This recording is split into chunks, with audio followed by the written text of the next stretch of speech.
قادیانیوں نے اپیل کی تھی، قادیانیوں نے وفاقی شرعی عدالت میں. یہ جتنے میں بتا رہا ہوں فیصلے سب سرکاری طور پہ چھپے ہوئے ہیں، پی ایل ڈی میں، پی ایل جے میں، سپریم کورٹ، ہائی کورٹ، وفاقی شرعی عدالت کے تاریخی فیصلوں کے سرکاری ریکارڈ میں چھپے ہوئے ہیں، کتابوں میں بھی ہیں.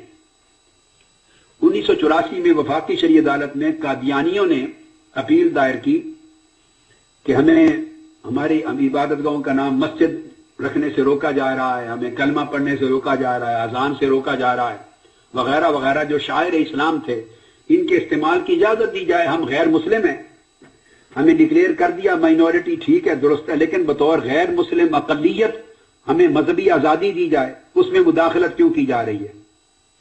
مذہبی آزادی دی جائے، یہ ہمارا مذہب ہے، ہمارے شاعر ہیں، تو ہمیں اجازت دی جائے، اس میں مداخلت نہ کی جائے. یہ آئین ہے پاکستان کا. یہ کیس تھا، اس پر پورے ملک کے یہ سارے علماء پیش ہوئے چوٹی کے.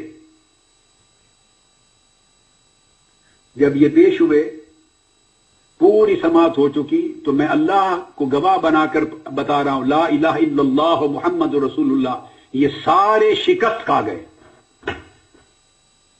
اب یہ اندر کی سٹوری ہے، میں آپ کو آج اندر کی بات بتا رہا ہوں. اور قادیانیوں کی اپیل کو خارج نہیں کروا سکے اور اپنی تصدیق کروا لی. اس میں وہ تحفظ ناموس رسالت والے بھی تھے، تحفظ ختم نبوت والے بھی تھے، علماء دیوبند بھی تھے، اہل حدیث بھی تھے، اہل سنت بھی، سارے تھے. عدالت کے جو سوال تھے جو قادیانیوں نے اٹھائے تھے ان میں سے کسی ایک کا بھی جواب نہیں دے سکے. جو عالم صاحب جاتا عدالت میں تو وہ اس کے دعوی نبوت کا قصہ چھیڑ کے بیٹھ جاتا. اس نے دعوی نبوت کیا، لا نبی آبادی، خاتم النبیین، جو دعوی نبوت کرے وہ کافر مرتد ہے اور لہذا یہ مسلمان نہیں ہے. وہ عدالت کہے بھئی یہ مسئلہ زیر بحث نہیں ہے، یہ 1973 کے آئین میں طے ہو چکا ہے بھٹو صاحب کے زمانے سے پارلیمنٹ کے ذریعے.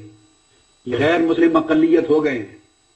اب اس کا دعوی نبوت کرنا، کافر ہونا، مرتد ہونا، یہ تو عدالت میں زیر سماعت ہی نہیں ہے. کوئی آئے تو کہے وہ کانا تھا، وہ دبواتا تھا عورتوں سے، وہ بے ایمان تھا، وہ کہتا تھا سیٹی سیٹی مجھ پر یہ وہی آتی ہے، یہ حوالے سنا ہے. مذہب کا خیز، یعنی یہ جو حرکت ہے ان لوگوں کی کہ تصدیق کروا دینا حرمت دین کی، اس طرح کی باتیں کر کے عدالت ہنستی تھی. وہ کہے خدا کے بندو آپ ہار جائیں گے کیس، ان میں سے کوئی چیز زیر بحث نہیں ہے. انہوں نے سمپل بات کی ہے، کہا کہ ہم غیر مسلم اقلیت ہیں، آئین نے ہمیں غیر مسلم ڈکلیئر کر دیا، ہم بطور نان مسلم مائنورٹی اپنی مذہبی آزادی مانگ رہے ہیں کہ ہمیں یہ ہمارا مذہب کہتا ہے، ہمیں اس کا اختیار ہونا چاہیے، اس کو مداخلت کیوں کرتے ہیں؟ اس پر دلائل دیں عذر شریعت کہ یہ الفاظ وہ استعمال کر سکتے ہیں یا نہیں اپنی مذہبی آزادی کے طور پر. جب یہ سارے بھگت گئے اور وہ عدالت انتہائی پریشان ہو گئی، میں اس وقت ناروے دورے پر تھا تو مجھے ٹیلی فون آیا. نفس مسئلہ پر گفتگو ہی نہیں کی کسی نے. یہی پرابلم ان کا آج ہے کہ نفس مسئلہ کچھ اور ہوتا ہے اور یہ بنا کچھ اور، بحث میں کچھ اور لیتے ہیں، خلط مبحث کر دیتے. اصل بات یہ ہے، یہ اس کے مرتد ہونے کے دلائل دیتے ہیں اور وہ مسئلہ زیر بحث نہیں ہے. مسئلہ ان کے غیر مسلم اقلیت کے طور پہ مذہبی آزادیاں کیا ہیں کیا نہیں ہیں، مسئلہ یہ ہے.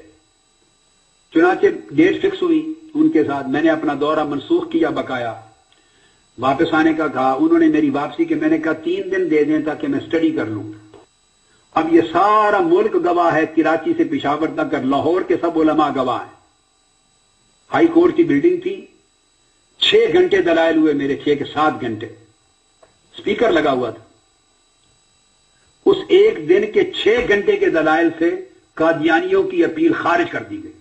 اتنا مواد دلائل کا دے دیا انہیں کہ شکست کھا گئے قادیانی. سارے جہان نے دلائل سنے اور نتیجہ کیا ہوا؟ اللہ گواہ ہے کہ سب سے پہلا میرا ہاتھ چومنے والے شخص مولانا عبد الرحمان اشرفی تھے اس وقت، جنہوں نے اپنے کل علماء دیوبند اور اہل حدیث کی آنکھوں کے سامنے کھڑے ہو کے ہاتھ چومے. پھر مولانا منظور چنیوٹی نے، دوسرے مسلکوں کے لوگوں نے، پھر ہمارے اپنے علماء نے جو موجود تھے، اہل حدیثوں نے. انہوں نے جو کہ پہلی بار سنا تھا یہ واقعہ براہ راست زیادہ اجتماع علماء کا، تو پھر وہ بڑے نعرے لگاتے رہے. خیر الحمدللہ آقا علیہ السلام کی نوکری تھی، ہم تو ہمیشہ خدمت سگانہ کرتے رہے ہیں اپنے آقا کی. ایک ادنا کتے کے طور پہ حضور کی دین اور حضور کی حرمت و عزت کی حفاظت کے لیے لڑتے رہے.